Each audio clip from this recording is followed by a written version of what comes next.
नमस्कार दोस्तों, आपके अपने चैनल ट्रिक्स फॉर एग्जाम में आप सभी का स्वागत है। आज हम हमारे भारतीय इतिहास की बहुत ही महत्वपूर्ण घटना काकोरी कांड के बारे में जानेंगे, जो आज ही के दिन यानी 9 अगस्त को हुई थी। 9 अगस्त 1925 को। उड़ियानी ना हैरानी ना, ना थे पाँव में छाले, हम भी थे कभी आ बड़े नाजों के पाले। सौगंध है तुझको तेरे इस जोर जवा की, जी भर के हमें जितना सताना हो सता ले। किस्मत का कभी अपने भी चमकेगा सितारा, हम भी कभी देखेंगे आज़ादी के उजाले। बदले की लहर तब तेरे सर चढ़ के कहेगी, था जहर पीकर झुलसे या लाचार थे काले। जय हिंद दोस्तों। 15 अगस्त तो सबको याद है, लेकिन आज़ादी के इस सफ़र में 9 अगस्त के महत्व को बिल्कुल दरकिनार नहीं किया जा सकता। 9 अगस्त 1925, जब काकोरी के शेरों ने अंग्रेजी हुकूमत की जड़ों को हिलाकर रख दिया था, जिन्होंने दुनिया को बता दिया था कि भले ही हम गिनती में कम हैं, लेकिन हमारे इरादे गोरों को देश से भगाने में सक्षम हैं। फरवरी 1922, जब गांधी जी ने चोरी चोरा कांड के बाद असहयोग आंदोलन को वापस ले लिया, तब भारत के युवा वर्ग में हीनता और निराशा उत्पन्न हुई। उसी का निराकरण किया था इस काकोरी कांड ने। 9 अगस्त 1925 रात 2:42, सहारनपुर लखनऊ पैसेंजर ट्रेन, जिसे कुछ क्रांतिकारियों ने काकोरी में रोका, जिनका मकसद था ट्रेन में रखे सरकारी खजाने को लूटना। इस घटना को इतिहास में काकोरी कांड के नाम से जाना जाता है।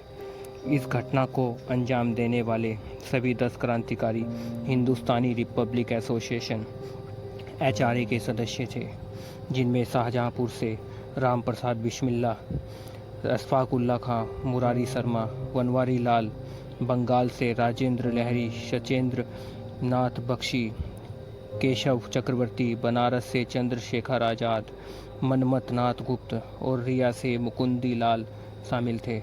इस कांड का नेतृत्व राम प्रसाद बिस्मिल जी ने किया था। ट्रेन लूटने से उन क्रांतिकारियों का मकसद उस पैसे से हथियार खरीदना था, ताकि अंग्रेज़ों के विरुद्ध मजबूती मिल सके।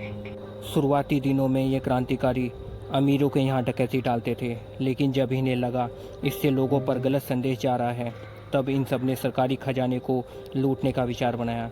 यह काकोरी कांड इन क्रांतिवीरों का पहला प्रयास था।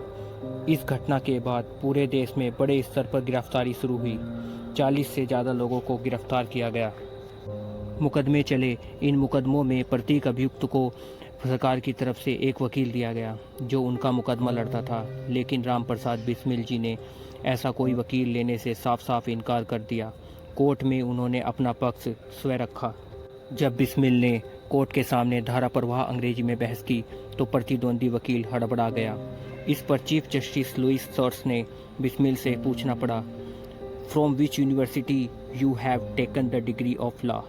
इस पर बिस्मिल ने हंसकर जवाब दिया, excuse me sir, a king maker does not require any degree.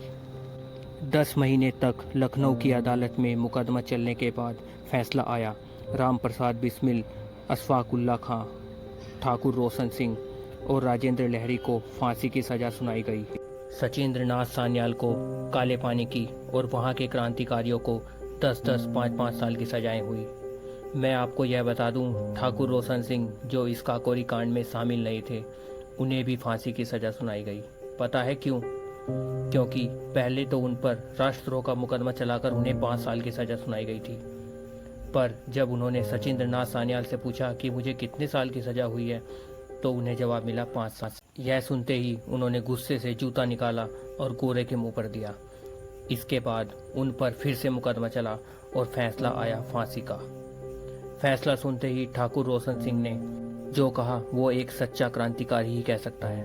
उन्होंने कहा, बिस्मिल, क्या सोचा था? तू यार के बगैर ही फंदे पर चढ़ जाएगा? तू अकेला ही भारत माँ का बेटा नहीं है।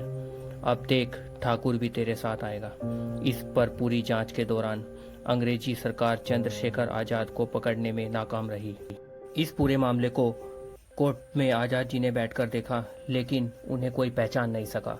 हर तरीके से क्रांतिकारियों से ये पता लगाने की कोशिश की गई जब गोरों ने बिस्मिल साहब से आज़ाद जी के बारे में पूछा तो उनका जवाब कुछ ऐसा था, इन नपुंसकों की फौज में कोई मर्द ना पाया जाएगा। वो तूफान में चलने वाला चिराग है, तेरी फूकों से न बुझाया जाएगा। तुम क्या पकड़ोगे समुंदर को, तुम क्या पकड़ोगे आसमां को, तुम क्या पकड़ोगे हवा को, और अगर कहीं पकड़ भी लिया तो तुम क्या पकड़ोगे आज़ाद को, क्योंकि आज़ाद ही आज़ादी है। वो अक्सर अंग्रेज़ों से कहते थे कि तुम्हें आज़ाद चाहिए और हमें आज़ादी। आज़ाद तो तुम्हें मिलने से रहा और आज़ादी हम लेकर रहेंगे। 17 दिसंबर 1927 को सबसे पहले राजेंद्र लहरी को फांसी दी गई। मृत्यु से पहले उन्होंने अपने साथियों को एक पत्र में लिखा था, मालूम होता है कि देश की बर्बादी को हमारे रक्त की आवश्यकता है, और ये सच है कि इतिहास पलटा खाया करता है, तो मैं समझता हूँ कि हमारी मृत्यु व्यर्थ नहीं जाएगी। इस फांसी के 2 दिन बाद 19 दिसंबर सन 1927 को पंडित राम प्रसाद बिस्मिल जी को गोरखपुर जेल में फांसी दी गई। उन्होंने फांसी पर चढ़ते चढ़ते कहा था कि मैं ब्रिटिश साम्राज्य का विनाश चाहता हूँ, और उनका ये सपना बाद में क्रांतिकारियों भगत सिंह, सुखदेव और राजगुरु ने अपनी जिंदगी का आखिरी लक्ष्य बना लिया था। काकोरी कांड के तीसरे शहीद थे ठाकुर रोशन सिंह, जिन्हें इलाहाबाद में फांसी दी गई। उसके बाद अशफाकुल्लाह खां साहब को फैजाबाद में फांसी दी गई। पंडित राम प्रसाद बिस्मिल जी ने अपनी आत्मकथा में लिखा है, न मयस्सर हुआ गहत में कभी मेल हमें, जान पे खेल कर भाया न कोई खेल हमें, एक दिन को भी न मंजूर हुई बेल हमें, याद आएगा बहुत लखनऊ का जेल हमें। लोग तो भूल ही जाएंगे इस अफसाने को, लोग तो भूल ही जाएंगे इस अफसाने को। सही कहा था बिस्मिल साहब ने, लोग तो भूल ही जाएंगे इस अफसाने को। आज कितने लोग हैं जिनको ये याद है 9 अगस्त। आज कितने ऐसे लोग हैं जिनको याद है राम प्रसाद बिस्मिल। कितने लोग हैं जिनको याद है अशफाकुल्लाह खां साहब। काकोरी के इन वीर शहीदों को मेरा सत सत नमन। जय हिंद, वंदे मातरम। वीडियो अच्छी लगी हो तो लाइक जरूर करें और ट्रिक्स फॉर एग्जाम चैनल को सब्सक्राइब करें।